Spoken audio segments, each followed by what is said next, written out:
الرجال قوامون على النساء. பெண்களுக்கு மேல் பொறுப்புள்ளவர்கள் யார்? யார்? யார்? ஆண்கள் மாதிரியே பெண்கள். இந்த சட்டம் எல்லாம் இஸ்லாம்ல கிடையாது, கொஞ்சம் புரிஞ்சு கொள்ளணும். பெண்களும் ஆண்களும், ஆண்களுக்கு வேறு தன்மை, பெண்களுக்கு வேறு தன்மை. பெண்களுக்கு வேறு கோபம், ஆண்களுக்கு வேறு கோபம். பெண்களுக்கு வேறு வெட்கம், ஆண்களுக்கு வேறு வெட்கம். பெண்களுக்கு வேறு பொறுமை, ஆண்களுக்கு வேறு பொறுமை. ஆணும் பெண்ணும் சமம்தான் எல்லாத்திலையும். இப்படி சொல்றதுல அல்லாஹ்வுடைய மார்க்கத்தில் அனுமதி கிடையாது. ஒரு பெண்ணை நிர்வகிக்க கூடியவன் யார்? யார்? ஆண். அந்த ஆணை பெண் நிர்வகித்தால் அவன் ஆண் இல்லை என்று அர்த்தம். அல்லாஹ் ரப்புல் ஆலமீன் தெளிவாக சொல்கிறான், ரிஜாலு கவ்வாமூன அலன் நிசா. பொறுப்பாளிகளாக நியமிக்கப்பட்டவர்கள் ஆண்கள். பெண்களுக்கு அழகிய முறையில் செலவழிப்பது, அந்த பெண்ணுக்கு தேவையை நிறைவேற்றுவது. அல்லாஹ்வுடைய ஸல்லல்லாஹு அலைஹி வஸல்லம் சொன்னார்கள், தீனாருன் அன்ஃபக்தஹு ஃபீ ஸபீலில்லாஹ். அல்லாஹ்வுடைய பாதையில் செலவழிக்கக்கூடிய தீனார், அல்லாஹ்வுடைய பாதையில் ஒரு அடிமையை விடுதலை செய்வதற்காக செலவழிக்கப்படக்கூடிய தீனார், மிஸ்கீனுக்கு கொடுக்கப்படக்கூடிய தீனார், குடும்பத்திற்கு செலவழிக்கப்படக்கூடிய தீனார், இவற்றையெல்லாம் மிகைத்தது, சிறந்தது குடும்பத்திற்கு செலவழிக்கின்ற தீனார். சதகாது நன்மை தரக்கூடியது.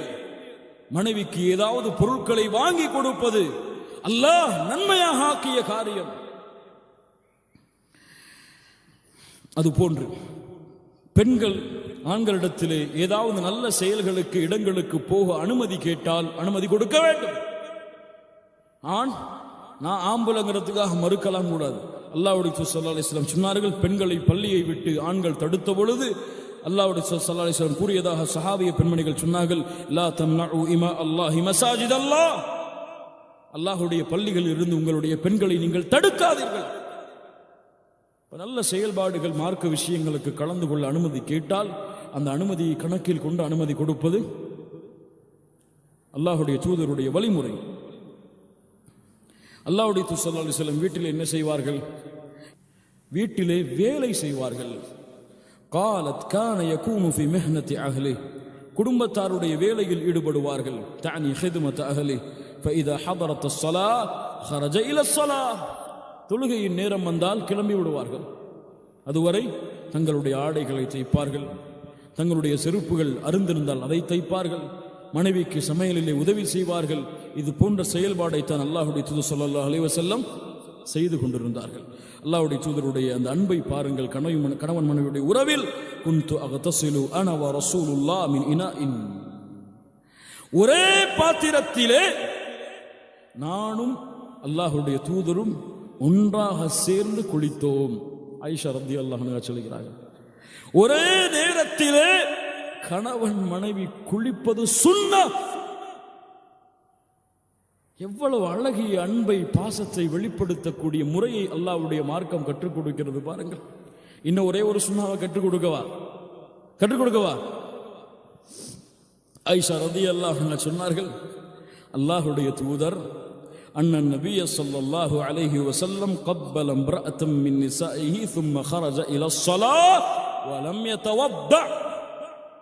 அல்லாஹ்வுடைய தூதர் தொழுகைக்கு சென்றால் மனைவிமார்களை முத்தமிட்டு செல்லுவார்கள், உது செய்ய மாட்டார்கள்.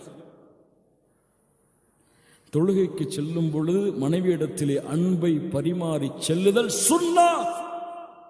5 முறை தொழுகைக்கு போறீங்க, 5 முறை அன்பை பரிமாறினா ஏதாவது சண்டை இருக்குமா? ஏதாவது சண்டை இருக்குமா? லா இலாஹ இல்லல்லாஹ். சரி, நம்ம சைடு முடிஞ்சிட்டோம், அந்த சைடு போவோம். பெண்கள் பேண வேண்டிய ஒழுக்கத்தில் மிக முக்கியமானது.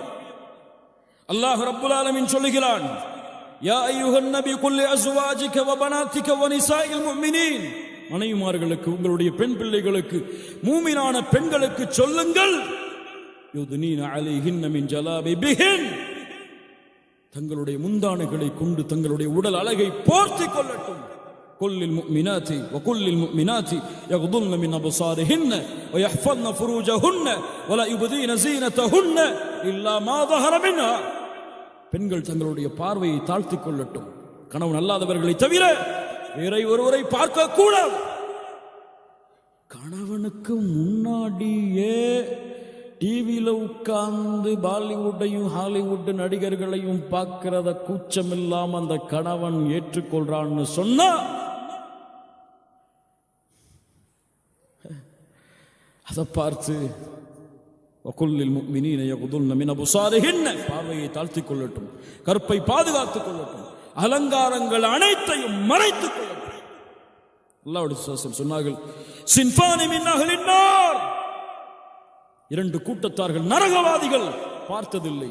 நிசாவுன் காசியாத்துன் ஆரியாத்துன் மாயிலாத்துன் முமிலாத், ஆடை அணிந்திருப்பாள், நிர்வாணமாக இருப்பாள், அவரும் பிறர் பக்கம் சாய்வாள், பிறரையும் அவள் பக்கம் சாய்ப்பாள். அவருடைய தலையில் பார்த்தால் ஒட்டக திமிழ்களை போன்ற கொண்டைகள். சவுதி ஹிஜாபை வாங்கிட்டு வாங்க, ஊர்ல பார்த்தா இன்னைக்கு அந்த கொண்டையோட அலைகிறாங்க நிறைய பெண்கள்லாம். உங்களுடைய பெண்கள், உங்களுடைய மனைவிமார்களுக்கு அலங்காரம் உள்ள ஹிஜாபை நீங்கள் வாங்கி கொடுத்தால் எழுதி வச்சுக்கொள்ளுங்க, துபாயில இருந்து ஹிஜாப் அனுப்புறவங்க எல்லாம், உங்களுடைய பெண்ணை நீங்கள் நிர்வாணமாக ஆக்குகிறீர்கள். அல்லாஹ்வுடைய தூதருடைய வார்த்தை. அந்த அழகால் பிறரையும் சாய்க்கிறாள், அவளும் சாய்கிறாள். பட்டுப்புடவை தோத்து பேர் இன்னைக்கு முஸ்லிம் பெண்கள் போடக்கூடிய ஹிஜாபு இல்ல, மாஷா அல்லாஹ், பட்டு புடவை தோத்து பேர். என்ன அலங்காரம், கையில் அலங்காரம், முதுகுல அலங்காரம், களத்தில் அலங்காரம், மேல ஒரு கொண்ட வேற இல்ல, மாஷா அல்லாஹ். அல்லாஹ் பாதுகாத்த சாலிஹான பெண்களை தவிர அந்த பெண்கள் சொர்க்கம் நுழைய முடியாது. நரகத்தின் வாசனையை, சொர்க்கத்தின் வாசனையை இன்ன தூரத்தில் இருந்துதான் நுகர்வார்கள். அது போன்று நறுமணம் பூசிக்கொண்டு வெளியே சென்றால் அல்லாஹ்வுடைய ஸல்லல்லாஹு அலைஹி வஸல்லம் சொன்னார்கள், எந்த ஒரு பெண் தன்னை அலங்கரித்துக் கொண்டு நறுமணம் பூசிக்கொண்டு பிறர் அதை நுகர்வதற்காக வெளியில் செல்கிறாளோ ஃபஹிய ஸானியா. தெரியுமில்ல அந்த வார்த்தையுடைய அர்த்தம்? சொல்ல விரும்பல இந்த சபையுடைய ஒழுக்கத்திற்காக. அது போன்று கணவன் அல்லாத பிறரிடத்திலே குழைந்து பேசுவது. என்ன நடக்குது இன்னைக்கு ஊர்கள்ல, முஸ்லிம் ஊர்கள்ல இன்னைக்கு ஒரு பெரிய அநியாயம் நடக்குது, அதையும் சொல்லி ஆகும். கல்யாணம் முடிச்சு முதல் மாசத்திலேயே மாப்பிள்ளை வெளிநாட்டுக்கு வந்துடுறாரு, 4 வருஷம் கழிச்சா திரும்பி போறாரு. இவர் எதுக்கு கல்யாணம் பண்ணி வைக்கிறீங்க? ஸ்கைப்லையும் வாட்ஸ்அப்லையும் குடும்பம் நடத்துறதுக்கு. என்ன நடக்கிறது? அநியாயம், துரோகம். ஒரு பெண்ணுடைய கடமை மறுக்கப்படுகிறது, ஆணுடைய கடமை மறுக்கப்படுகிறது. பிறந்த பிள்ளைய பார்க்காம வெளிநாட்டில் உட்கார்ந்து வேலை செஞ்சுட்டு உட்கார்ந்து இருக்கிறாங்க. என்ன தேவை? வீட்டில் உட்கார்ந்து ஒரு பொட்டி கடை வச்சு பிழைச்சிட்டு போலாம், துணியை வச்சு பிழைச்சிட்டு போகலாம், மனைவி மக்களோட குழந்தைகளோட வாழ்ந்து. அல்லாஹ் அதற்கு வசதி கொடுக்கவில்லை என்றால் அல்லாஹ்வின் கதவை தட்டுங்கள். கேட்கிறது என்ன குறைஞ்சு போச்சு? அல்லாட்ட வசதியை கொடியா, அல்லாஹ் மனைவி மக்களோட வாழணும். அல்லாட்ட கதவை தட்டாம வெளிநாட்டில் உட்கார்ந்து கம்பெனில சம்பளம் கொடுக்கல கதவை தட்டிட்டு உட்கார்ந்து என்ன பிரயோஜனம்? அல்லாட்ட கேளுங்க, அல்லாஹ் உங்களை வாழ வைப்பான். நீங்கள் விரும்புவதை விட சிறந்த வாழ்க்கையாக. இருவரும் பிரிந்து இன்னைக்கு ஊர்களில் இல்ல, மாஷா அல்லாஹ், மூமினான பெண்களும் இருக்கிறார்கள். கள்ள தொடர்புகள் சர்வசாதாரணம். மஹரம் இல்லாம வெளியே போறாங்க. ஆட்டோ டிரைவரோடையும் கார் டிரைவரோடையும் வீட்டில் வேலை பார்க்கிற வேலையாரோட கேவலம், கேவலம். எவ்வளவு செய்திகள் கேள்விப்படும் பொழுதெல்லாம் ஏன் அந்த கணவனுக்கு கொடுக்க வேண்டிய கடமையை, மனைவிக்கு கொடுக்க வேண்டிய கடமையை கணவன் மனைவி கொடுத்திருந்தால் அல்லாஹ் ரப்புல் ஆலமீன் பாதுகாப்பானாக. அல்லாஹ் ரப்புல் ஆலமீன் சொல்கிறான், யா நிசா அன்-நபி, நீங்கள் மற்ற பெண்களை போன்ற அல்ல, நபிமார்களின் மனைவிமார்களே, உங்களுடைய பேச்சிலே நளினம் காட்டாதீர்கள். அல்லாஹ்வை அஞ்சினார். கடுமையாக பேசுங்கள். அந்நிய ஆண்கள் பேசினால் வளையல் போடுற கடையில போய் பாருங்க, ஜவுளி எடுக்கிற கடையில போய் பாருங்க, அந்த வேலையாளோட முஸ்லிம் பெண்கள் எப்படி பேசுறாங்க, என்ன செய்யறாங்கன்னு பாருங்க. அல்லாஹ் ரப்புல் ஆலமீன் சொல்கிறான், ஏதாவது தேவையை கேட்டால் திரைக்கு பின்னால் இருந்து கேளுங்கள். நபிமார்கள் மனைவிமார்களிடத்திலே அல்லாஹ்வுடைய ரசூல் சொன்னார்கள், எந்த ஒரு பெண்ணும் பயணம் செய்யக்கூடாது மஹரமுடைய துணை இல்லாமல். ஒரு சஹாபி கேட்டாங்க, அல்லாஹ்வுடைய தூதரே, ஒரு போர்க்களத்திலே என் பெயர் இருக்கிறது, விடுதலை செய்கிறேன், மனைவியோட ஹஜ்ஜுக்கு செல். மனைவி ஹஜ்ஜுக்கு போறா மஹரம் இல்லாம. இவ்வளவு ஒழுக்கமான மார்க்கம். அல்லாஹ்வுடைய தூதர் கேட்கப்பட்டது, இய்யாக்கும் வத்துகூல் அலன் நிசா, பெண்களிடத்திலே தனிமையில் சந்திப்பதை எச்சரிக்கிறேன். அல்லாஹ்வுடைய தூதரே, ஒரு அன்சாரி கேட்டார், அஃபரைத்தல் ஹம்வ, என் சகோதரன் மனைவியிடத்திலே பழகுவது எப்படி? அல் ஹம்வ அல் மௌத், உன் சகோதரனுடைய, உன்னுடைய கணவன், உன்னுடைய மனைவி உன் சகோதரனிடத்திலே பழகுவது மரணத்திற்கு சமம். அல்லாஹ் மாஷா அல்லாஹ், அல்லாஹ் பாதுகாத்தவர்களை தவிர கேவலம் நடக்கின்ற அனாச்சாரங்களை பார்த்தால் மனதெல்லாம் கொதிக்கிறது. கண்ணியத்துக்குரியவர்களே, மஹரம் பேணப்படுவதே கிடையாது சமூகத்தில். இங்க துபாயில வாழக்கூடியவங்க சில பேர் நண்பர்களோட வெளியே போறோமா, வெளியே போங்க, நல்ல அனுமதிச்சதுதான். ஒரே டேபிள்ல அவர் மனைவி இங்க, இவர் மனைவி அங்க, நட்பை பரிமாறி கொள்றாங்க. என்ன அனுமதி இது? வீட்டில் நண்பன் வந்தால் நண்பனுக்கு அறிமுக மனைவியை படுத்தி கொடுக்கிறார்கள். ஹிஜாப் இல்லாமல் நண்பனுக்கு முன்னால் மனைவி வருவதை முஸ்லிம் பெண்கள் அனுமதி, முஸ்லிம் ஆண்கள் இல்ல மாஷா அல்லாஹ், அல்லாஹ் பாதுகாத்தவர்களை தவிர சாலிஹானவர்கள் இருக்கிறார்கள், அனுமதிக்கிறார்கள். ஆட்டோக்காரன் போறா வீட்டுக்கு தோட்டத்தூடு வரைக்கும், வீட்டு வேலைக்காரன் போறா எல்லா வீட்டுடைய ரூம்களுக்கும். என்ன நடக்கிறது? எங்கே மஹரமான உறவுகள்? ஒரு ஆண் யாரை பார்க்க வேண்டும் குர்ஆன் சொல்லுகிறது, ஒரு பெண் யாரை பார்க்கலாம் குர்ஆன் சொல்லுகிறது. எவ்வளவு நீளமான வசனத்திலே அல்லாஹ் ஒவ்வொரு உறவையும் குறிப்பிட்டு இவங்க மஹரம், இவங்களுக்கு மஹரம். ஏன் ஒவ்வொரு உறவையும் குறிப்பிட்டு அல்லாஹ் சொல்லுகிறார். அல்லாஹ் நம்மை பாதுகாப்பாட இன்ஷா அல்லாஹ் அப்படி இருப்போமா? என் மனைவியை என் கண்கள் தவிர வேறு யாரும் பார்க்கக்கூடாது. மூமினுடைய வீரம், ரோஷம். அது போன்று என் கணவனை என்னை தவிர யாரும் பார்க்க கூடாது. இது மனைவியுடைய ரோஷம். ஃபாத்திமா ரலியல்லாஹு அன்ஹா அவர்களுக்கு இருந்தது. அழகு என்ன ஃபாத்திமா, நானும் என் கணவனை தவிர யாரும் பார்க்க கூடாது, என்னையும் என் கணவனை தவிர வேறு யாரும் பார்த்துவிடக் கூடாது. அதுதான் அழகு. அல்லாஹ் ரப்பல் ஆலமீன் அந்த பண்பை நமக்கு கொடுப்பான். கணவனுக்கு மாறு செய்தல் நரகத்திலே அதிகமாக பெண்களை அல்லாஹ்வுடைய தூதர் கண்டதற்கு காரணமாக சொன்னார்கள். மனைவி கணவனிடத்தில் எப்படி நடக்க வேண்டும்? ஹுஸ்னுல் குலுக், நல்ல குணத்தோடு நடக்க வேண்டும்.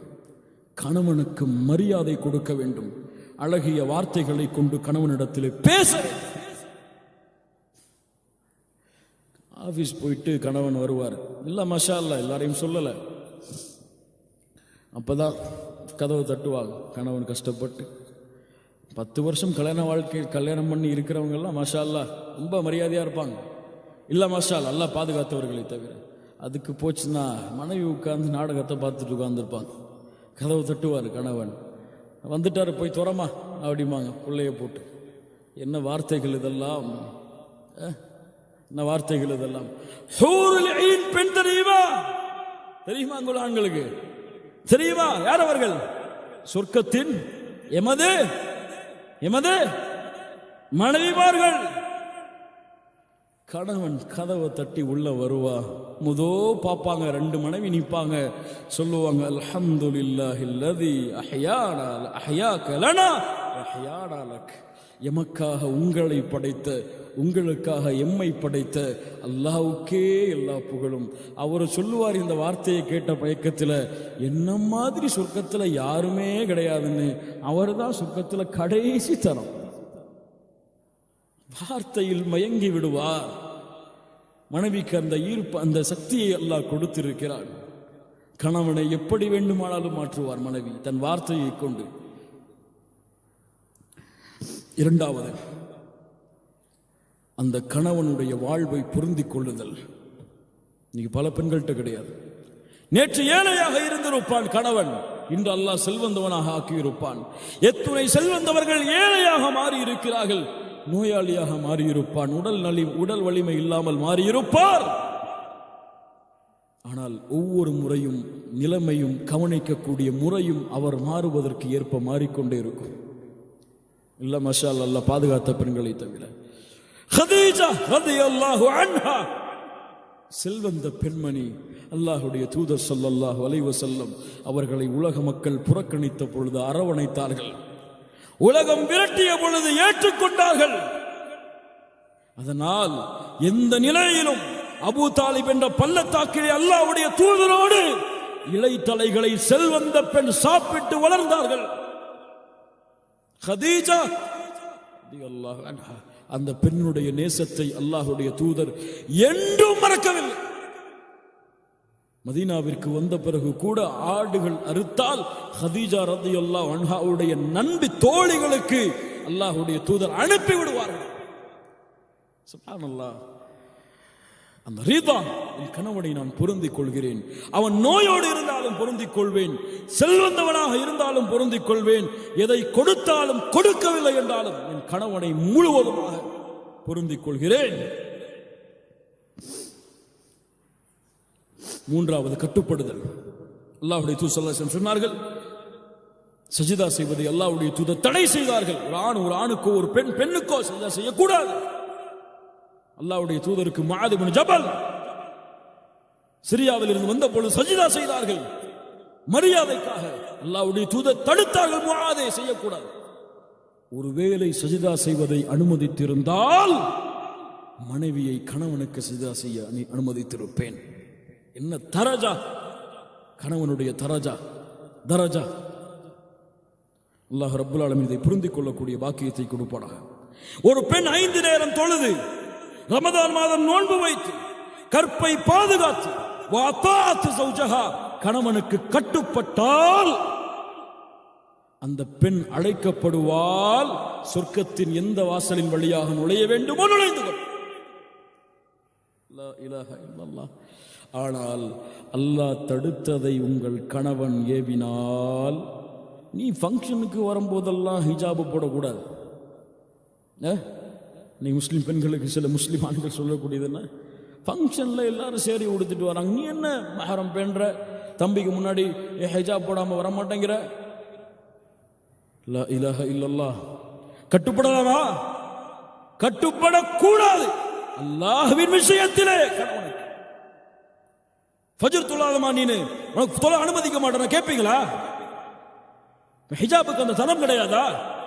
இன்னமா தாஅத்து ஃபில் மஅரூஃப், நன்மையில் தான் கட்டுப்படுதல்.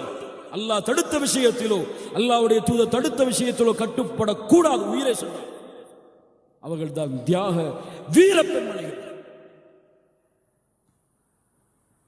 ஆனால் கணவன் அனுமதி இல்லாமல் எதையும் செய்யக்கூடாது.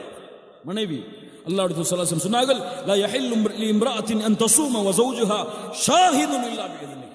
அல்லாஹ்விற்கு செய்யக்கூடிய வணக்கம் தான் நஃபிலான நோன்பு. அதையும்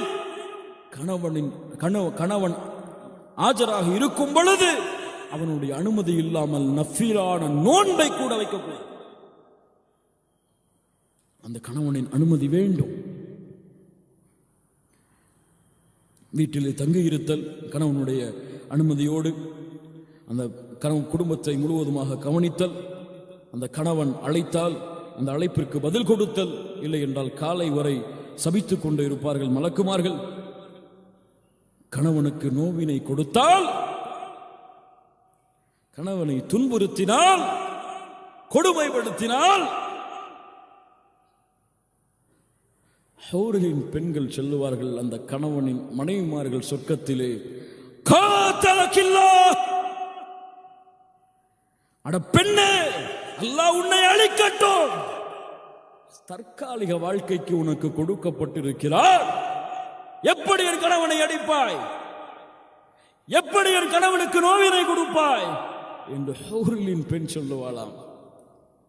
சுப்ஹானல்லாஹ்.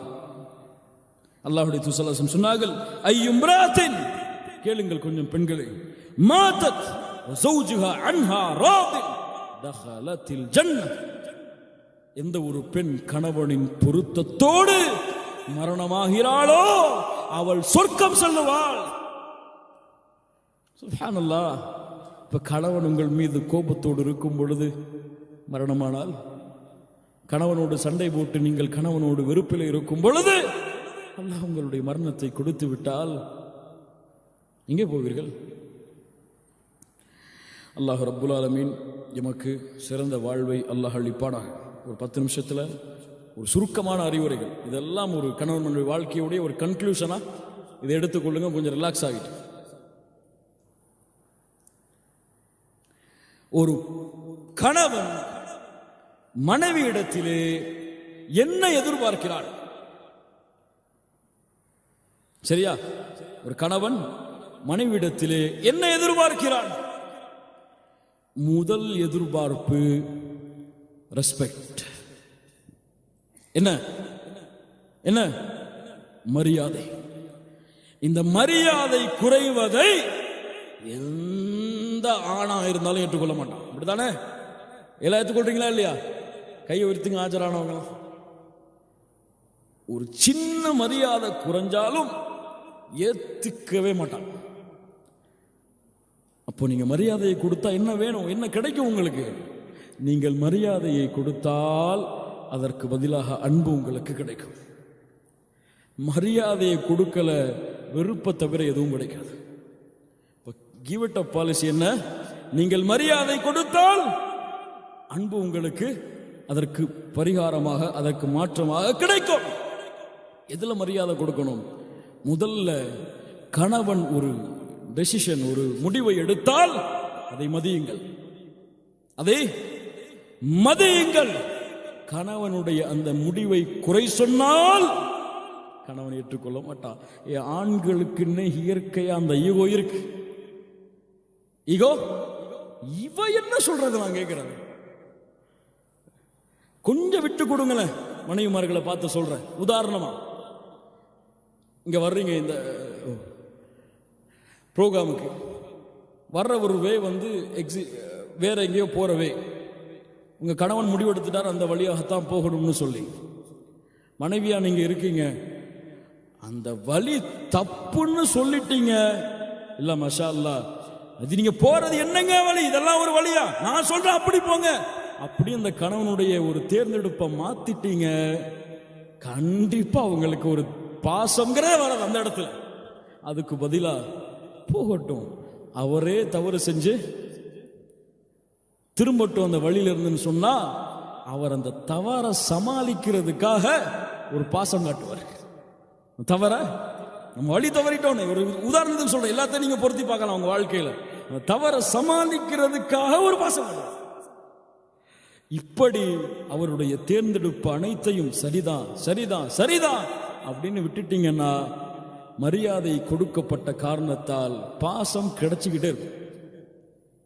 உங்களுக்கு தெரியுமா இந்த வேலையெல்லாம் ஏன் நீங்க போட்டு பார்த்துட்டு வந்திருக்கிறீங்க அப்படின்னு தெரியாத ஒரு தெரிஞ்ச வேலையை பார்க்க ஆரம்பிக்கும் போது சொல்லிட்டீங்க. உனக்கு என்ன தெரியுமா? நீ எங்க படிச்சுட்டு வந்த?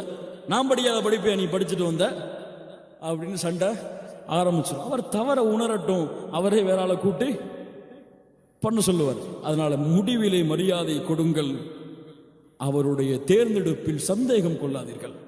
மனைவிக்கு சொல்றேன், அவர் தேர்ந்தெடுப்பில் இவரெல்லாம் இதை செஞ்சிருவாரா அப்படின்னு அவரை பார்த்து சொல்லிடாதீங்க. நீங்கெல்லாம் இதை செய்வீங்களா அப்படின்னு சொல்லிட்டீங்க. அந்த ஈகோ இடம் கொடுக்காதே.